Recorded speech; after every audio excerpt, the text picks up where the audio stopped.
Question number 1 देखिए. Let A is a unit vector along the axis of rotation of the purely rotating body and B is a unit vector along vector velocity of particle P of the body away from the axis.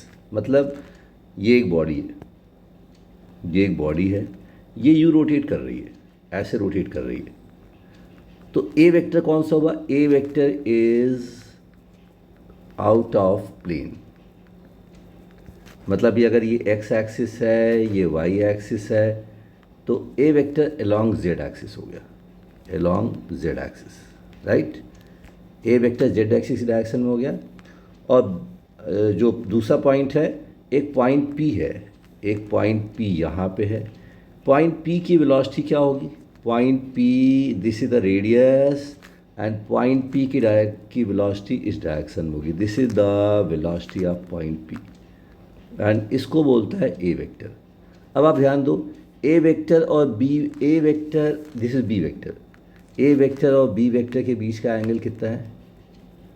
Perpendicular हो गया, क्योंकि A vector X Y plane में है, in X Y plane, और B vector along Z axis है.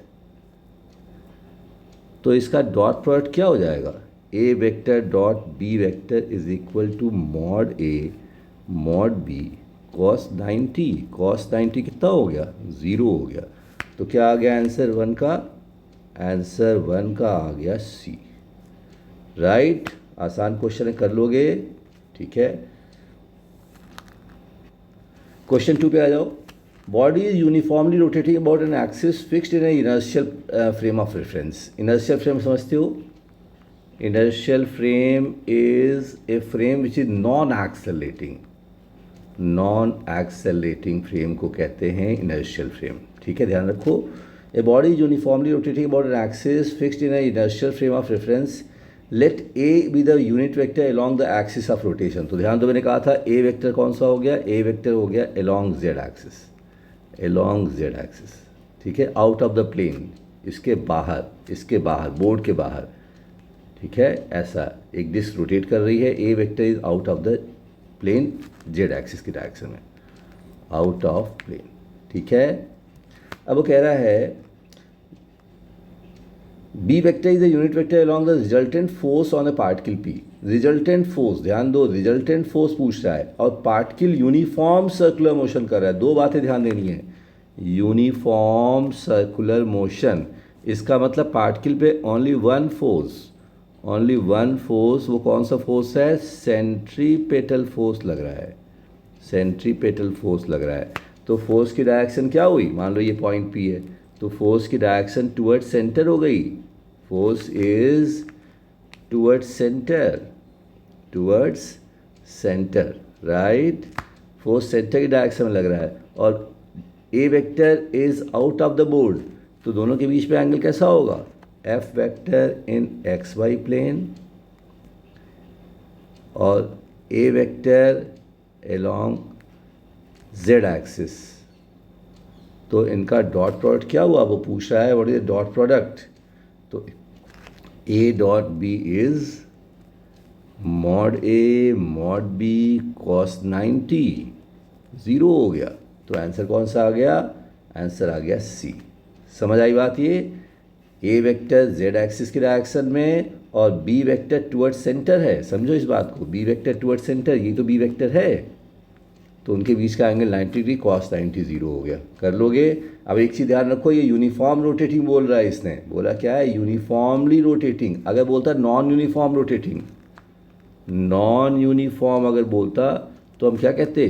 This is centripetal force और this is tangential force. इन दोनों का वेक्टर सम लग रहा होता, ऐसा होता, this is the F net. तब भी डॉट प्रोडक्ट 0 ही होता, बट समझो एफ नेट की डायरेक्शन क्या होती, राइट ना, ठीक है. क्वेश्चन नंबर 3 पे आ जाओ. A particle move with a constant velocity parallel to the X axis. एक पार्टिकल कांस्टेंट वेलोसिटी से एक्स एक्सिस के पैरेलल मूव कर रहा है, ठीक है, ऐसे मूव कर रहा है. This is the X axis, this is the Y axis. Particle is moving like this, ऐसे मूव कर रहा है. ये इसकी वेलोसिटी है, ठीक है.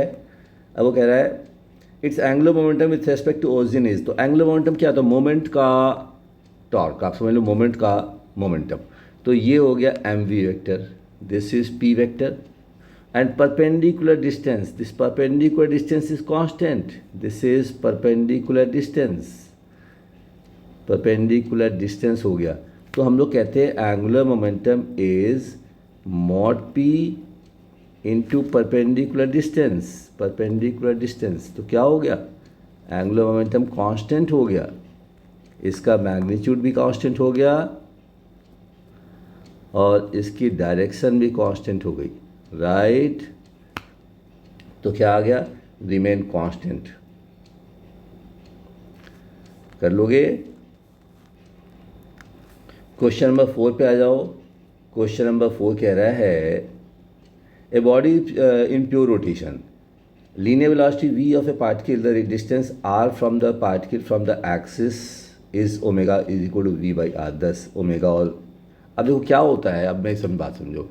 एक बॉडी है, एक बॉडी रोटेट कर रही है, तो omega is same for each particle, her particle का ओमेगा सेम होता है। क्योंकि देखो ये पार्टिकल जितने टाइम में 2 पाई एंगल कवर करेगा उतने टाइम में ये भी पार्टिकल कवर करेगा।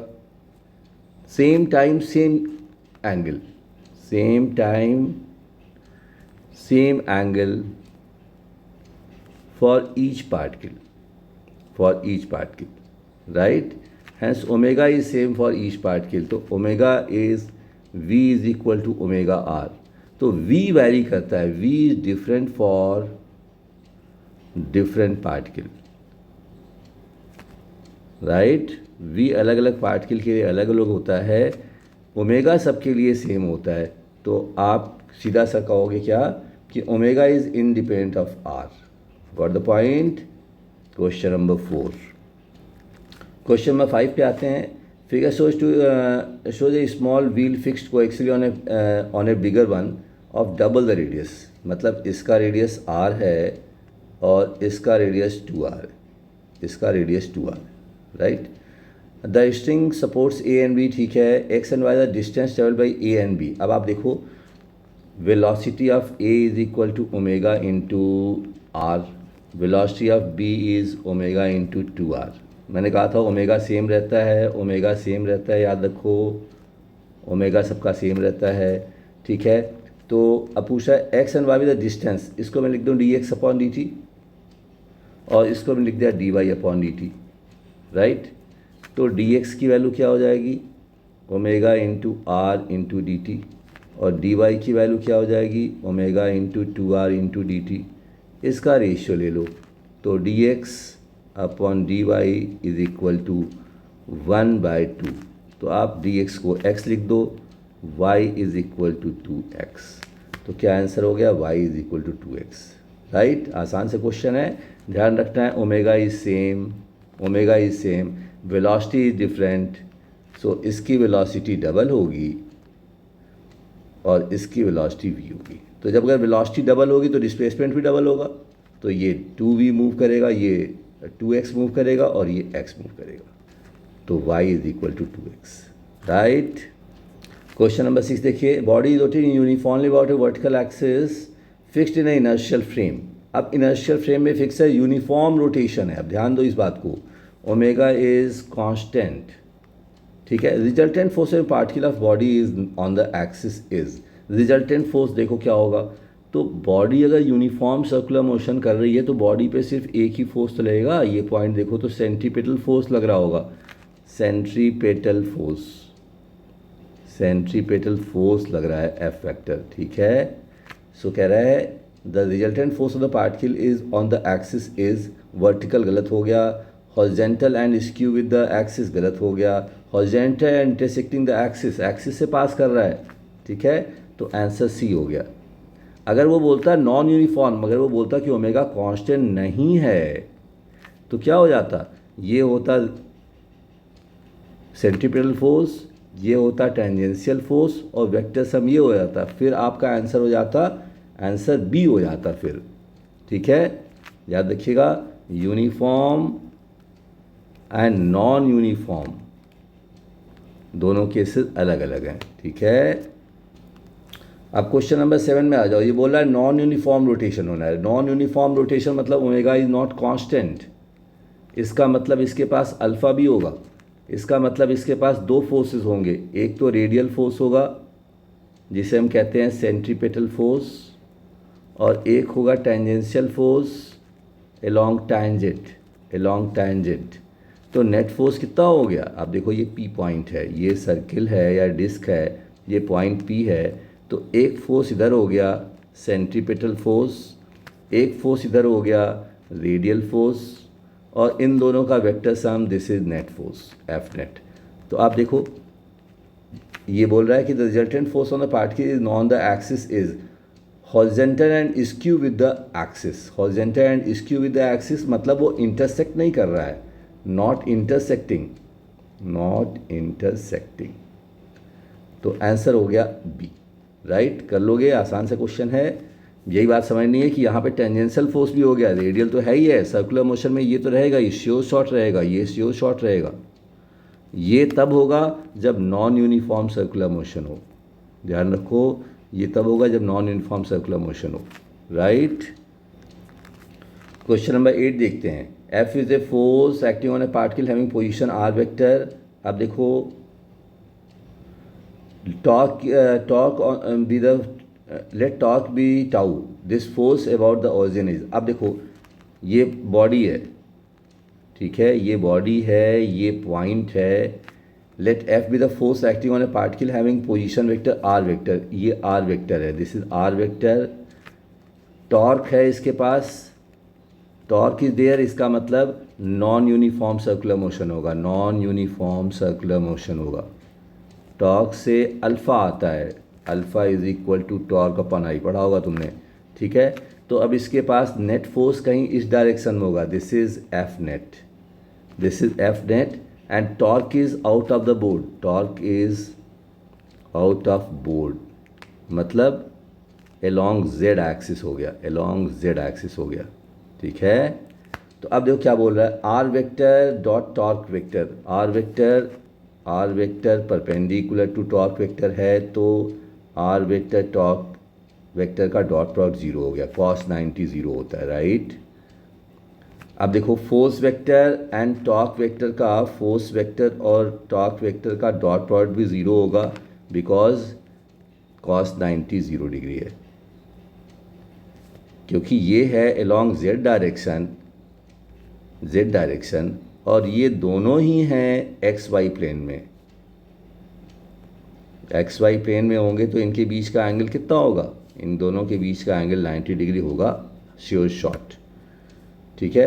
तो आंसर क्या आ गया? आंसर आपका ए आ गया, ठीक है। क्वेश्चन नंबर 9 पे आते हैं। 1.5 uniform rod of mass m length L is clamped. The rod lies on a smooth horizontal surface and rotate about the clamp end at a uniform angular velocity. Omega ऐसे rotate कर रही है, ठीक है। The force exerted by clamp on the body has a horizontal component. अब देखो ये particle, इस पार्टिकल को रोटेट करने के लिए सर्कुलर मोशन चाहिए, तो इस पार्टिकल का मास निकाल लिया हमने। अब dm omega square x distance पे हमने ये पार्टिकल लिया था। कितना सेंटीपिटल फोर्स चाहिए? इतना फोर्स चाहिए। इसको मैं इंटीग्रेट कर दूं तो ये हो गया m/l omega square x dx। इसको इंटीग्रेट कर दो 0 से लेके l तक, तो कितनी वैल्यू जाएगी? m/l omega square l square by 2। x का इंटीग्रेशन होता है x square by 2। Limit put कर दिया तो ये आ गया m omega square l by 2। अगर आप इंटीग्रेट नहीं करना चाहते तो आप इसका मीन ले लो। आप क्या करो, ये रॉड है, रॉड का मीन पोजीशन ले लो, ठीक है। क्योंकि रॉड यूनिफॉर्म है, यूनिफॉर्म रॉड है, कंसीडर मीन ले लो, तो ये डिस्टेंस हो जाएगी कितनी? l/2। फिर लगा दो m ओमेगा स्क्वायर l/2, इससे आ जाएगा, ठीक है। तो आपका आंसर हो गया ये, ठीक है।